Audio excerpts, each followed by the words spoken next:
চট্টগ্রাম হাইওয়েটা জানেন, বিশেষ করে ঈদগামী যাত্রীদের জন্য এটা গুরুত্বপূর্ণ মুহূর্ত হয়ে দাঁড়ায়। এই সময় আমাদের আপনাদের একটু টেকনিক্যালি বলি, আমাদের ঢাকা চট্টগ্রাম হাইওয়েটা এই সোহাগাজী বাজারে 160 ফিট টোটাল।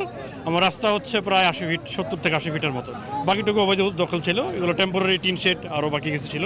তো আমাদের জেলা প্রশাসক মহোদয়ের নির্দেশনায় এবং আমাদের এসএলএন মহোদয়ের সাথে নিয়ে আমরা আর্মিদের সহায়তায় মোটামুটি প্রায় 2 পাশটাই উচ্ছেদ করে ফেলেছি। এবং বাজার, সোহাগঞ্জ বাজার যেটা ছিল পুরাতন হাইওয়েতে, সেখানেও একই অবস্থা। আমাদের 100 থেকে 80 ফিট দখল ছিল, যে জায়গা ছিল তার ভিতরে যে জায়গাগুলো অবৈধ দখল ছিল সেগুলো আমরা উচ্ছেদ করেছি আজকে। আশা করি এনওয়ানের উপরে যতগুলো আমাদের স্পট রয়েছে গুরুত্বপূর্ণ, সবগুলোতে আমরা উচ্ছেদ অভিযান চালাবো। আপনারা জানেন যে সুয়াগাজী বাজার আমাদের কুমিল্লা জেলার অন্যতম একটি বড় একটা বাজার। আমাদের যে নিউট্রাম বাজার আমাদের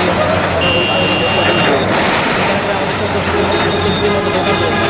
আর দীর্ঘদিন যাবত এই ঢাকা চট্টগ্রাম যে হাইওয়ে রয়েছে, অবৈধ যারা ব্যবসায়ী এবং দখলদার যারা রয়েছে তার রাস্তাটি বন্ধ করে ফুটপাতে দখল করে রেখেছে। রয়েছে যে আমাদের যারা ঈদগামী যারা পাশাপাশি এখানে সিন্ডিকেট রয়েছে, এখান থেকে একটা তারা টাকা নিয়ে এখান থেকে তারা নিজেরা লাভবান হওয়ার চেষ্টা করছিল। তো আজকে আমাদের জেলা প্রশাসক কুমিল্লা স্যারের নির্দেশনায় এবং সড়ক এখানে আমাদের সাথে সেনাবাহিনী, হাইওয়ে পুলিশ, আমাদের জেলা পুলিশের সদস্যবৃন্দ এবং আনসার বাহিনীর সদস্যবৃন্দ সবাই উপস্থিত ছিলেন। এবং এই উচ্ছেদ কার্যক্রম ওদেরকে আমরা নোটিশে করেছি, ওদেরকে জানানো হয়েছে। দীর্ঘদিন ধরে জানানো হচ্ছিল সে কারণে আমাদের আজকের এই উচ্ছেদ কার্যক্রম হয়েছে।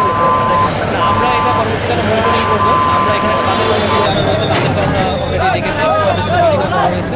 তাদেরকেও আমরা বলেছি যে তাদের বাজারের যারা ব্যবসায়ী আছে তাদেরকে জানাই, এবং পরবর্তীকালে আমরা এটা মনিটরিংয়ের মধ্যে রাখবো।